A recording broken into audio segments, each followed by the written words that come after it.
और जगन्नाथपुरी एक ऐसा स्थान है कि कोई लेट गया, मतलब ऐसा लेट गया तो भगवान कहते हैं कि उसने मुझे दंडवत प्रणाम किया। You get benefit of offering obeisances दंडवत प्रणाम if you just lie down in Jagannathpuri.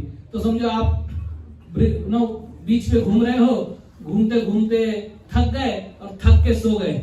हाँ, पत्थर पे सर रख के थक के सो जाते हैं। ऐसा एक गाना था। एनीवे, तो सो जाओ तो दंडवत प्रणाम करने का तुमको बेनिफिट मिलेगा। और लेट गए और लेटे लेटे अगर नींद आ गई तो क्या होगा? हाँ, नहीं, भगवान कहते हैं समाधि में चला गया। जो समाधि का स्तर बहुत ऊंचा रहता है, क्या क्या उसको बोलते हैं, हाँ, यम नियम आसन धारण समाधि। उधर किधर समाधि कोई जा नहीं पाता है। सो जाओ जगन्नाथपुरी में तो समाधि हो गया तुम्हारा।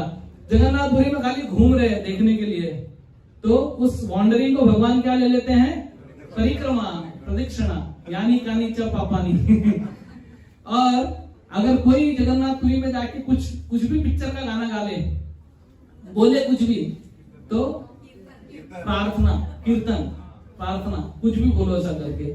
और भगवान कहते हैं बात ना, मैं खाली रिपीट कर रहा हूं, भगवान ऐसा करते हैं कि जगन्नाथपुरी में कोई जाके, अभी आप लोग को शॉक लगेगा थोड़ा, लेकिन दिल थाम के बैठना, ये इसका शास्त्र प्रमाण है इसलिए बोल रहा हूं।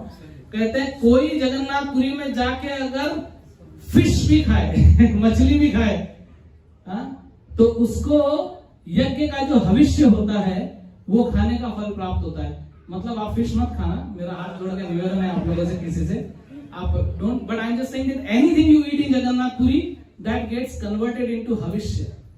आप सोच सकते हो कितना आपको समझ में आ रहा है क्या बात हो रही है, कितना इंपॉर्टेंस है एक्चुअली। और अगर आप जगन्नाथपुरी में रहते हो, so it is like residing in Vaikuntha.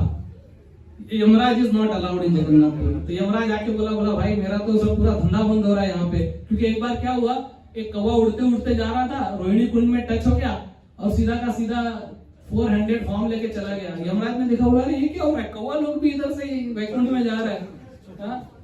तो भगवान ने कहा सब जगह पे तुम्हारा राज चलेगा एक्सेप्ट जगन्नाथपुरी। जगन्नाथपुरी के अंदर तुम कुछ नहीं कर सकते। तो इतना इंपॉर्टेंट है। अब जगन्नाथपुरी जो है, पद्म पुराण में नारद मुनि प्रहलाद से कहते हैं कि कोई भी जगन्नाथ के बारे में कुछ भी सुनता है, जैसे मैंने आपको कहा ना, आप लेट जाओ, सो जाओ, घूमो, खाओ, नाचो। हाँ, ये भी मैंने कहा, if you just walk in Jagannathpuri that is like dance. Hare Krishna.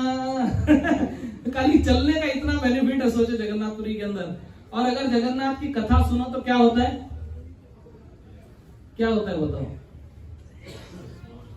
Narad मुनि प्रहलाद से कहते हैं, पद्म पुराण में आपको रेफरेंस दे रहा हूं, नारद मुनि कहते हैं कोई जगन्नाथ के बारे में सुनता है तो सीधा भगवान के धाम में प्रवेश करता है। तो कितना ध्यान से हमको जगन्नाथ के बारे में सुनना चाहिए, है कि नहीं?